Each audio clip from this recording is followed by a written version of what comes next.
That was what this was. When I decided to go undercover online, I basically wanted to get the gist of a gathering storm that I saw. I saw something on the horizon, and it's kind of like nothing is more dangerous for black people than white supremacy. So I don't have the luxury of turning away. I have to figure out what the scope and scale of this resurgence look like. So that was basically, I suppose, if I were to assess my deepest motivation.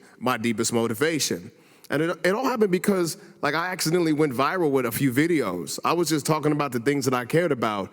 And those videos attracted these weird people who were trolling me like crazy, calling me all kind of racial slurs and whatnot.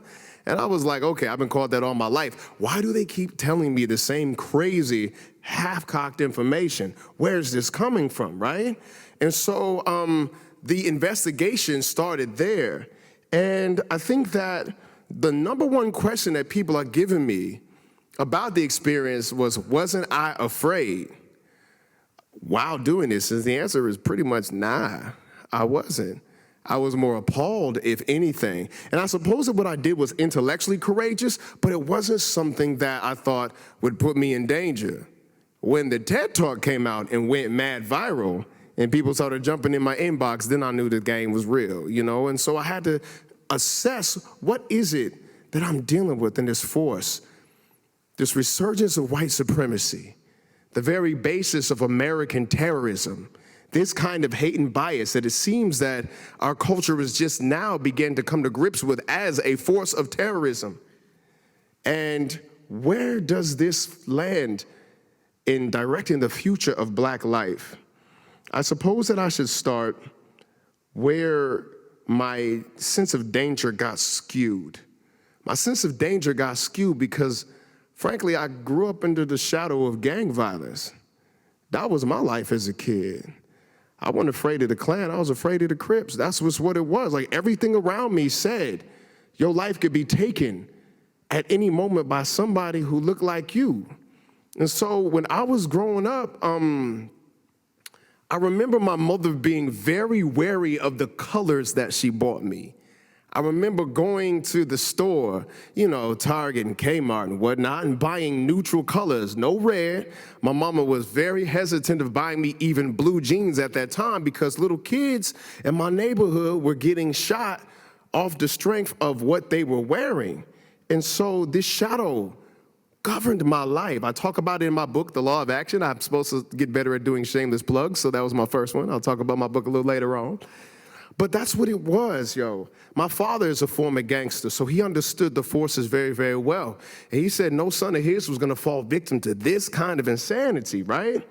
And so, as much as my mother did to try to protect me, I watched my friends fall by the wayside to this force of gang violence. And this is gonna lead to how I ended up confronting white supremacy. One of the things that my father did was he wanted to take me into spaces where black excellence was encouraged. And it looked like the Ethnic College Counseling Center. It was put together by a lady named Pensile McCrae, and she wanted to get all these young black kids from my neighborhood, because I was, you know, that kid in that neighborhood, who like got encouraged to like, think about college, focus on your future, right? So I was in there.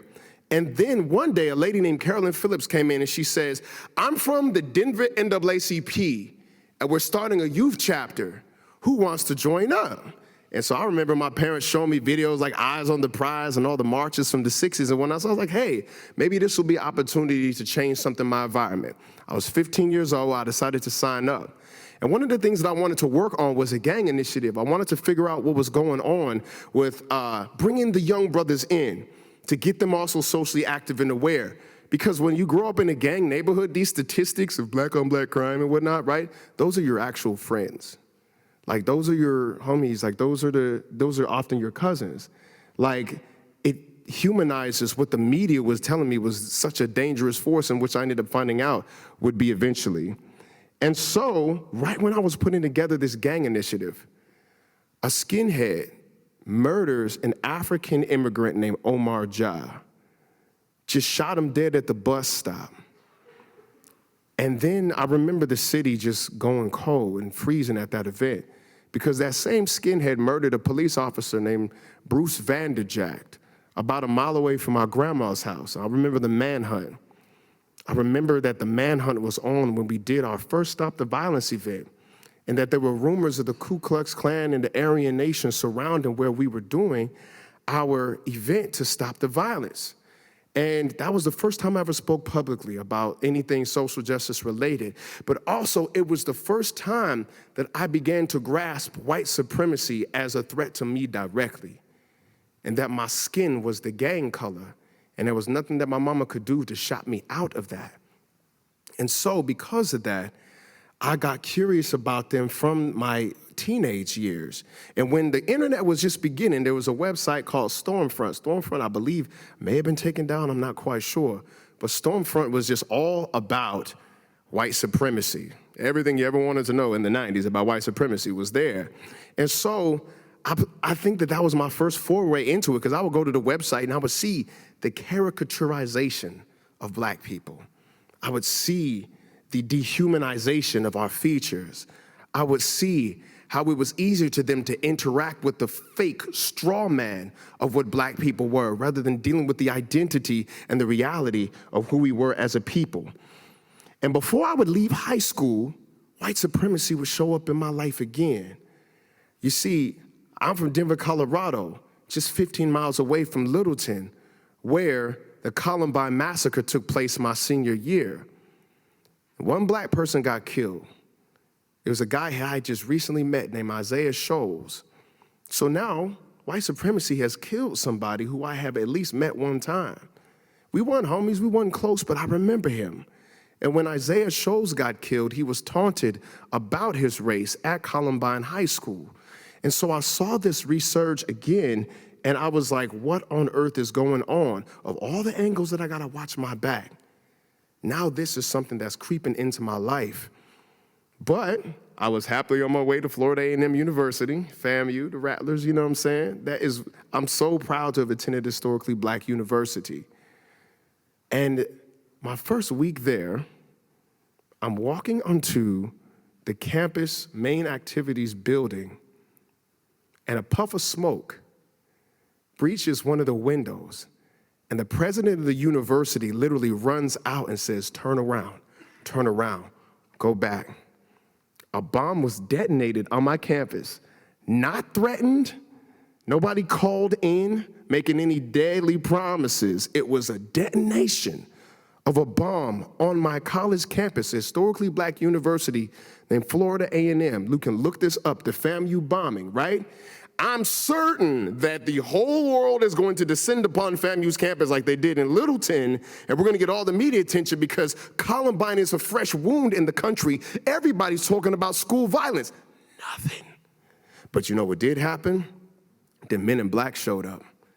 And ain't nothing like when you see them in real life, when they come in with the SWAT uniforms, the street sweepers, the yellow tape, the glasses, like the whole nine, and like everybody's getting quarantined and pushed back. And I'm expecting CNN, MSNBC, Fox, nothing, right? 2 weeks later, another bomb gets detonated on Florida A&M's campus, this time in the Perry Page Military Building. My freshman year roommate was in the building at the time. Nobody got hurt in either one of the bombings, but the only thing that returned was the men in black. They came again. And this time, before we knew it, there were cameras all over my campus and a little bit of news from the local folks, and that was it. They eventually caught this guy. His last name was Lombardi. That's all I remember. And he was the Pepsi man. He was the dude who wheeled in the Pepsi carts, and he was a racist, espoused Nazi hater, everything they found, and he was convicted for a conspiracy to commit terrorism or something like that, and he went away. And I remember the sudden feeling of, not only is this racist, but I'm in the South now. I have a lot to be afraid of kind of at this moment, right? That just so happened to be the year before the election of George W. Bush. And the dangling Chad, the recounts, a lot of y'all young folks don't remember that, but goodness, I do. And I'm sitting up there like, here's the problem with George W. Bush. His grandfather, Prescott Bush, sold raw materials to the Nazis. When I tell you that on that historically black campus, folks was like, it's about to be war. It was nothing like I can tell you. And what was very, very clear about that was that there is a power that is institutional. It's not just individuals. They can make things happen. Because when those votes were getting counted, a lot of times we were sitting up there wondering, how could this happen when there were so many votes from all these black counties and these trucks that just weren't getting picked up and weren't getting counted? I've been confronting this for quite some time. And I suppose that skewed my sense of danger to the point where there was no way that I could be cowardly in the face of this force. So I went on. It just ended up showing up again and again. And I realized that democracy is a force that you only get when power allows it. That you only get as much choice in this equation as some kind of dark power behind the scenes. And more, that force began to look like white supremacy. But I didn't know that I was in for one more deadly, almost deadly encounter with it. And that is when I graduated. And I got a degree at this point, right? I got a theater degree. I think I'm about to be somebody like Denzel Washington or something like that. I'm outside the club after a fight. And a police officer looks at me, he says, "Get the hell home." And I'm like, I would, bro, but like I lost track of my homeboy, so excuse me while I try to find my ride so I can get home. And the police officer ran up and literally tried to put me in an arm lock. I'm a martial artist, so I broke out, and his eyes got big as dinner plates, like, oh, shoot, this kid knows what he's doing, right? He shoved me off of the sidewalk and into the street so hard that if a car had been passing, I would have got hit. At that moment, like a genius, I literally took my sunglasses off my forehead and threw them in his face. I remember my sunglasses bouncing off this guy's nose bridge. At that point, the police officer literally just charged me and threw a punch. Being a boxer, I ducked the punch. I saw the moment to counterpunch. And in that moment, flashes of Mississippi burning, Emmett Till, you name it. Like all of these images, like this ancestral trauma came up right at that moment. And immediately I was hit with a hook, knocked to the ground. And I remember the starry night and 4 cops just swarming me, stood me up, and I immediately began to yell, police brutality, right? The crowd starts turning around and I'm screaming for my life. My voice is my last weapon at this point, right? There's a door on the side of the club that leads to God knows where. I'm guessing an office, right? I see them marching me to this door to take the attention off of me. And when I get into that doorway, I remember that the black guy normally doesn't make it out of this movie.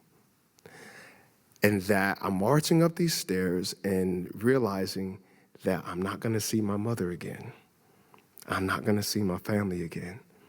What are they going to say about me? Handcuffed to a chair, like this cop just starts punching me in my ribs and slapping me in my face. He said, you think you're tough, you think you're tough, you think you're tough. I was like looking at these cops, I'm like, what do you see what he is doing to me? Do you witness what is before you? How come you're turning your back on me? And at that moment, all the tough guy had just left. I was like, bro, I just want to go home. He grabbed me by my shirt. He said, you don't know my name. You don't know my badge number. If I see you again tonight, you're going to jail. And I was like, whatever, bro. I just want to get out of here. Please, let me go. And he threw me down the stairs after he uncuffed me. I barely caught myself. And I stumbled out the door, and outside of the door was a newspaper stand. This was the weekend of the 2003 New York blackouts, and it said, powerless. Just bigger than life. It might as well have been a billboard. Powerless. And I began to confront the situation that I've inherited as a simple result of how I was born into this world. And so, like any hood boy, I just buried it. I smoked a few blunts with my homies, and that was that, right? Went to St. Louis, thought I was gonna become an actor of some type, right? And I buried the pain, y'all, until 2011. My boy Alonzo Ashley shows up on the news. Denver man has been tased to death by police. Now, when I seen his name, I was like, Alonzo Ashley is it's not like the most uncommon name. Please don't let it be my boy, yo. Please don't let it be him. And it's him. And I'm dealing with all sorts of traumatic emotions around that and how there was literally no justice for this cat. He got swept under the rug. And as much activism as I was trying to do at that point, there was nothing to be done. And so, dealing with his mother, dealing with his brother, there was this feeling of unsafety, that your life has no consequence. Like, there's nothing that you can actually do to exact justice upon those who would end you off the strength of the color of your skin. And shortly after that, I began to get active with Shop Talk Live. That was one of the things that kicked me into gear. Shop Talk Live is just a place where we have community conversations. That's what we do. And it was supposed to be just for black men. You know, as black men, we gather around and we go into alliance, then we talk about stuff that bothers us. You know what I'm saying? The trials and tribulations of being a black man in America. Thank God we opened it up for women. My goodness. Like, we opened it up to women and it took us to the next level. We were dumb for not having done this earlier. But it became a place, right? This is early 2012. What happens that year? Trayvon Martin. So when the hood needs a place to talk, they're starting to come to my venue now. And they're starting to express themselves and they're starting to get things out on the table. Then before I knew it, Shop Talk Live became like an organizing platform for the next community action, to the point where we ended up taking over a Martin Luther King Day parade, who was governed by folks who, you know, didn't have our best interests at heart and whatnot. And we're doing all of this. 2014 hits. And that is the year where Eric Garner gets killed. And when I looked at the video of Eric Garner, that looked like how they grabbed me up. Eric Garner popped open an old scab. The trauma that I didn't deal with from my own assault was right there. The trauma of how they killed my man, Alonzo Ashley, was right there. And the only thing that saved me from falling myself into raw, red, terrible hatred was a trip to Africa. I took the Dave Chappelle route and I got out of here. And when I was in Africa, America looked even crazier. From across the pond, America looks wild, right? But what that started to do for me was put black life into a whole different other context. When I'm over there on the continent, I went to Johannesburg, South Africa, spent some time in Soweto, went to Nelson Mandela's house and Desmond Tutu's house, and I'm like getting my mind blown and crying and stuff, right? I'm in Africa, kissing the ground, the whole nine. I went through it, all right? But it would be the thing that said, okay, this is a global situation. And this is why I began to talk. I have a cell phone or whatever. I had to talk about the things that are going on, right? My cell phone journeys in Africa started to get attention, right?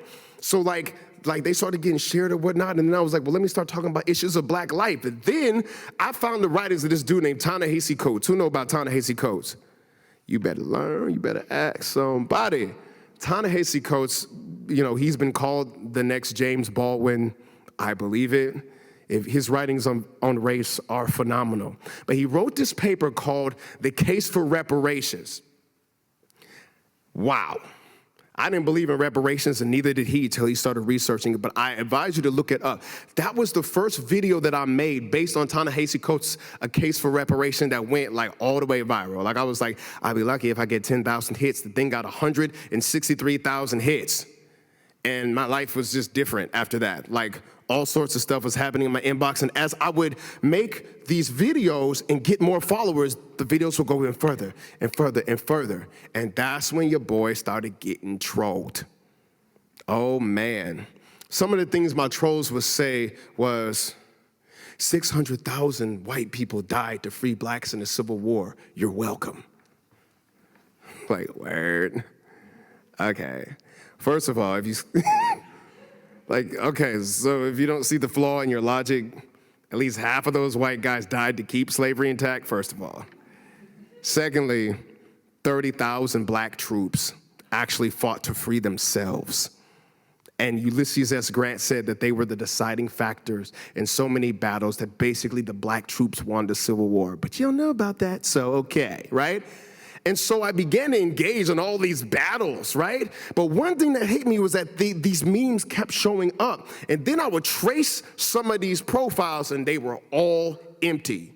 You go there, no picture of your family, you ain't at no baseball games, no concerts. These are just fake. And I was like, two can play that game. Let's go. And so right around then, I created the fake profile, told my boy Quincy Hines. Quincy Hines was like, yo, that's what's up. Because there's something called a targeting marketing algorithm, bro. The target marketing algorithm just feeds you more of the products that you like to buy, and it also feeds you more of the news that you like to hear. So essentially, like, you're stuck in a feedback loop. That's what he called it. He's like, you're in a feedback loop. Everything that you click on, everything that you engage with gives you simply more of that. That became more salient as the election of Donald Trump was happening, right? And in this profile, I would engage, go to a few places on YouTube. Specifically, the profile was on YouTube. And the reason why the profile had to be on YouTube is because that's the only place that my job's firewalls let through. Everything else at my job's firewalls wouldn't let nothing through. So I would go there on my own time, the other websites, but all of these racist websites had YouTube channels. So it was the most logical thing for me to do. And in that, I began to see the scope, and I began to see the scale. I began to see how many people were actually believing the likes, the views, the shares. I could see it all, right? And then I would type something. I was like, yeah, 600,000 white guys died to free the blacks. They're so ungrateful. Right? And there's like, yeah, dude, they're so ungrateful, right? And like, you know how posts go, like they compound upon themselves. And then over time, I said, I've gotten all I can get from this, right? All of this was hyperbolic poison. And I said that when I like, why am I poisoning my brain? I'm just up here ingesting things that are not good for my spirit. I shut it down. I didn't think nothing about it. I went back and deleted everything. I was like, I don't know. I want anybody to figure out what's going on. This is crazy, right?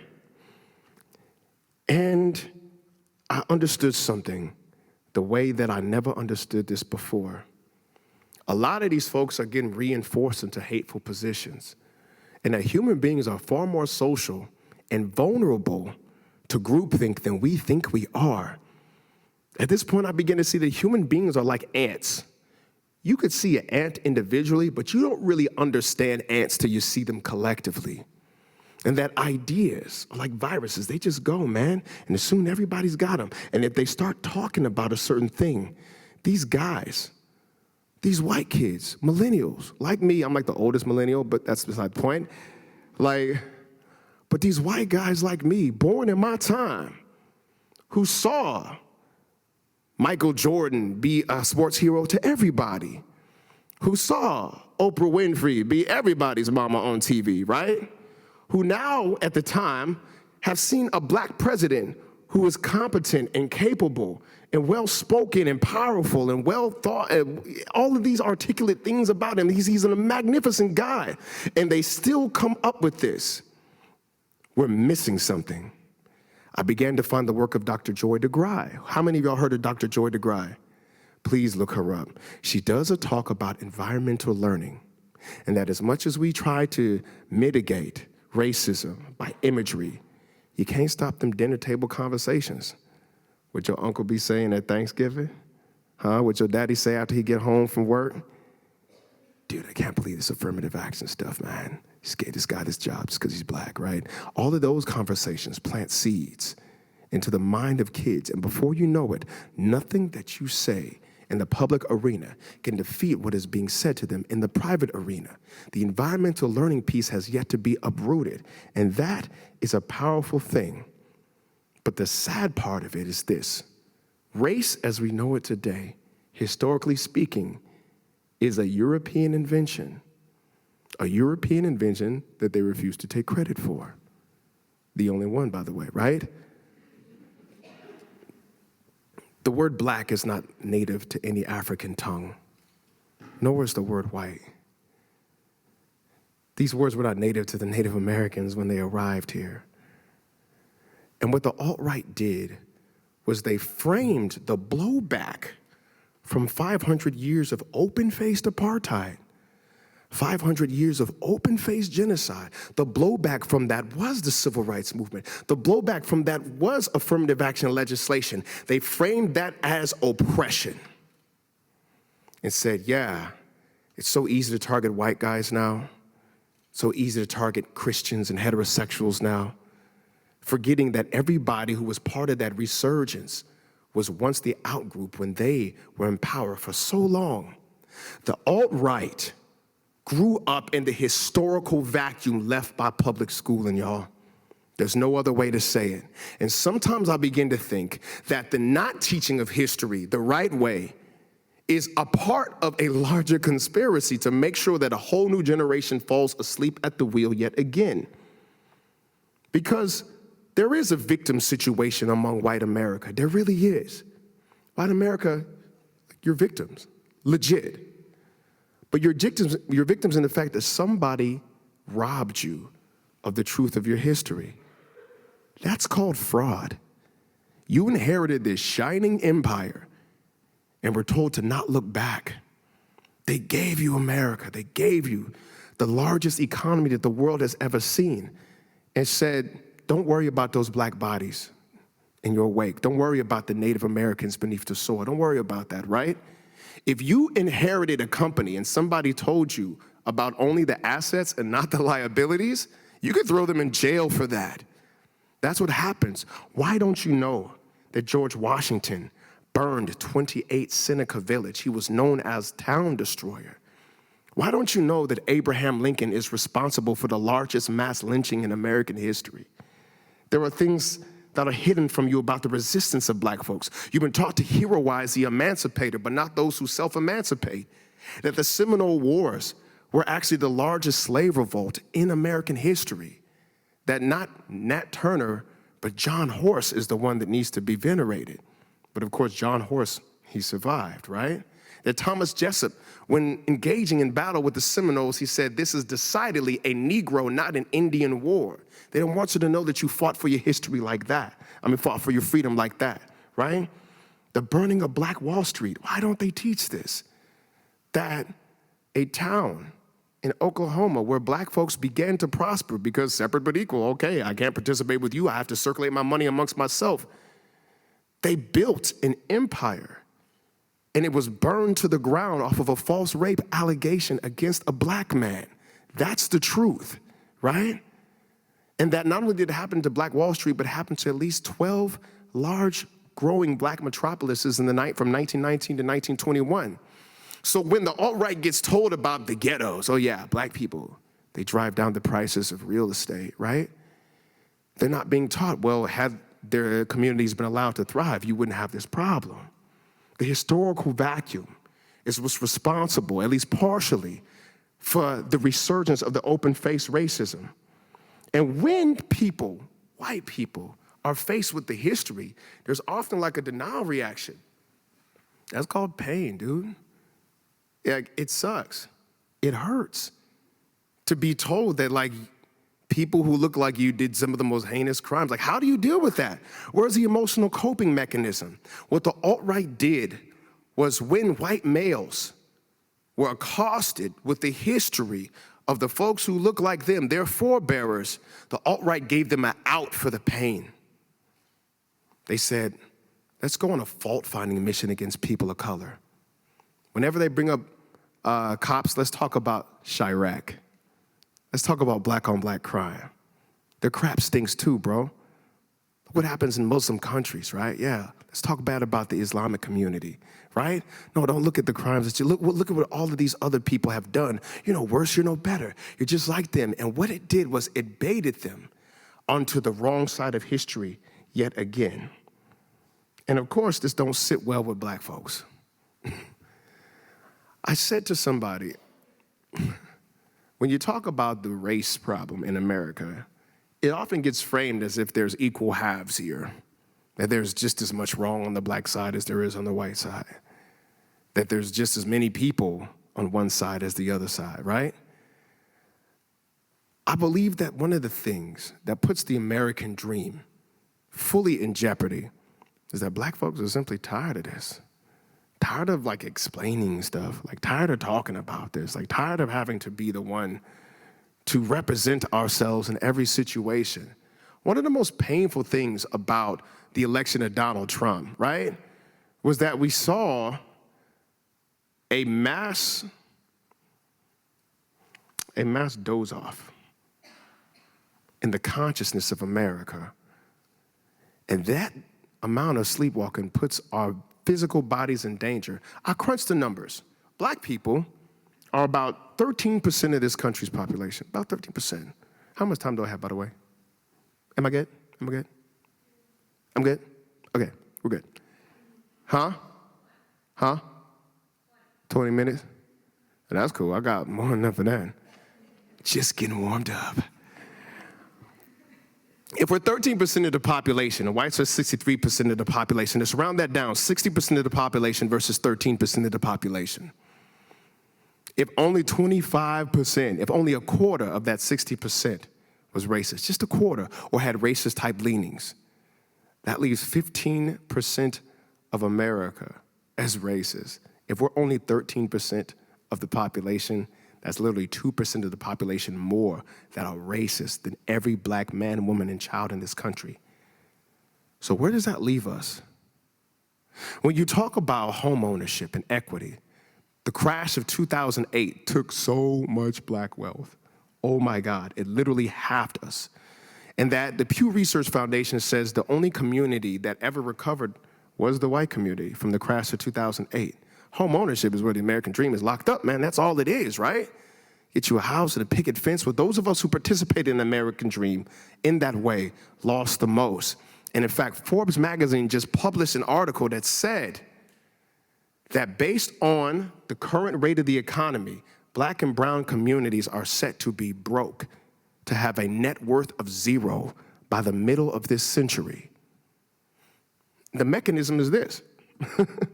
When the rate of interest by the wealthy compounds faster than the expansion of the economy, you're going to get richer faster than other people at the bottom can catch up. And that money that they're accumulating comes from somewhere. It's the bottom. So what incentive do we have to participate in the American dream at this point? Like, what incentive do we have not to just like figure out something else? We don't know what that looks like. It's such a scary position. One of the things that hurts is that, like, dude, I thought my grandpa's generation solved this already. I thought we fought this fight already, right? My grandpa is a Tuskegee Airman, man, red tail, you know? Like, I come from people who fight Nazis. Like, this is what we do, you know? It's in my blood, right? So the fact that, like, this resurges again without a Martin Luther King now. You got no Malcolm X. You got none of that. The political will in the community has suffered. I think that when you look at that, there's no black answer to Steve Bannon. There's no black answer to Donald Trump. The fear that we have often gets overlooked because we're taught not to express it. Like, we just go. Like, black folks, we just move. That's what we have been habituated to. The idea that we have to be the strongest of the strong, right? Simply because that's who we come from. Gets ingrained in us at a very, very early age. My mama used to call it the black tax. How many of y'all heard about the black tax? Got to work twice as hard to get just as much. The black tax, right? That's one of those things. And at least a high level of competency.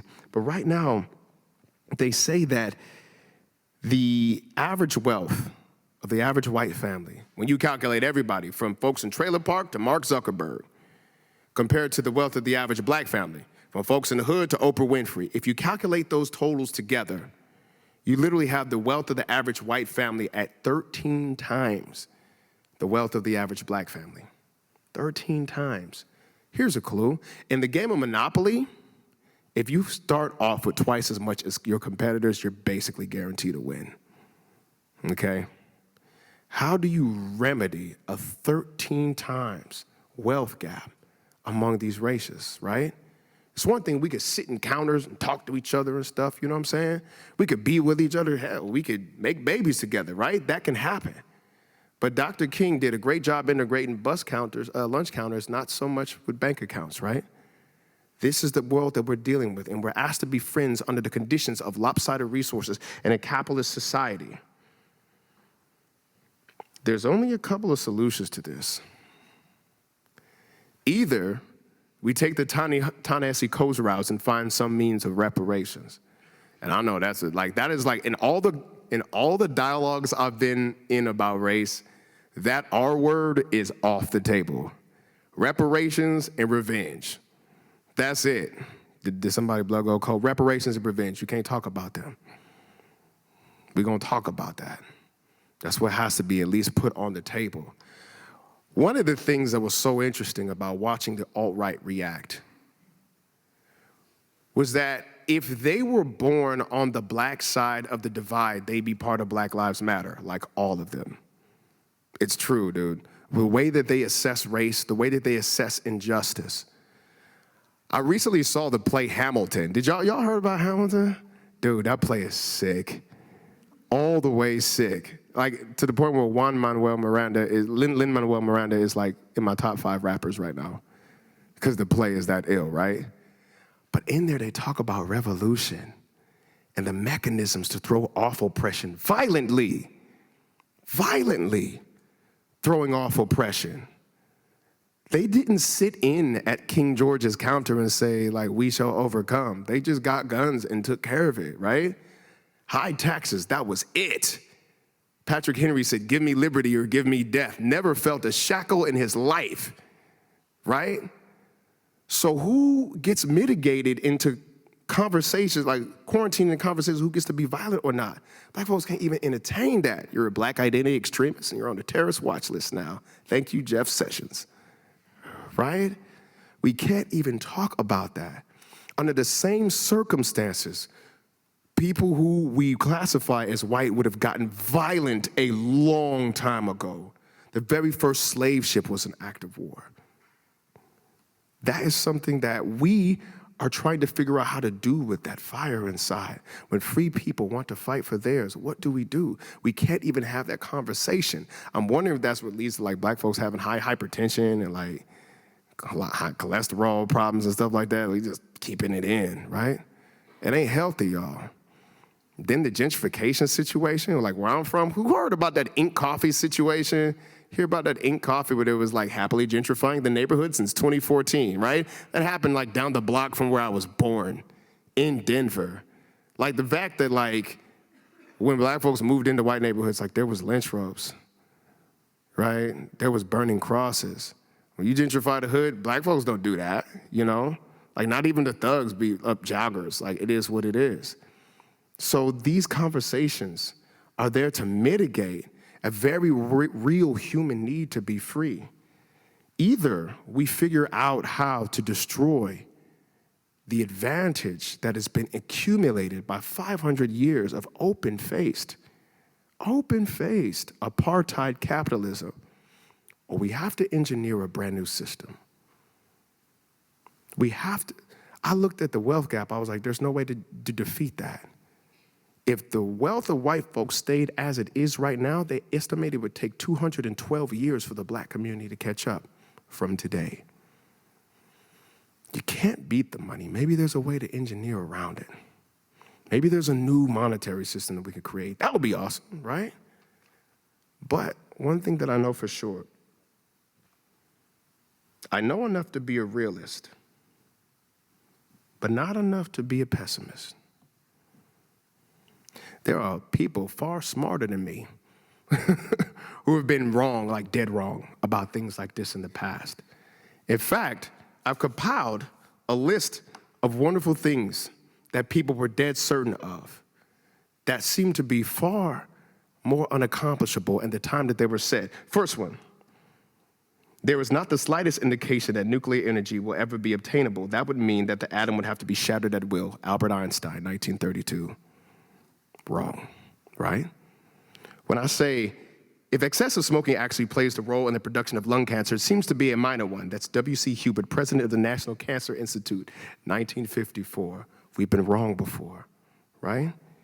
They say that television won't last because people will soon get tired of staring at a plywood box. Daryl Zunick of 20th Century Fox, 1946. We don't like their sound, and guitar music is on the way out. Decca Recording Company listening to the Beatles demo, 1962. They say, no, my invention will make war impossible. Hiram Maxim, inventor of the machine gun, 1893. I think that there is a world market for maybe 5 computers. Thomas Watson, chairman of IBM, 1943. What's facing us looks impossible. It does.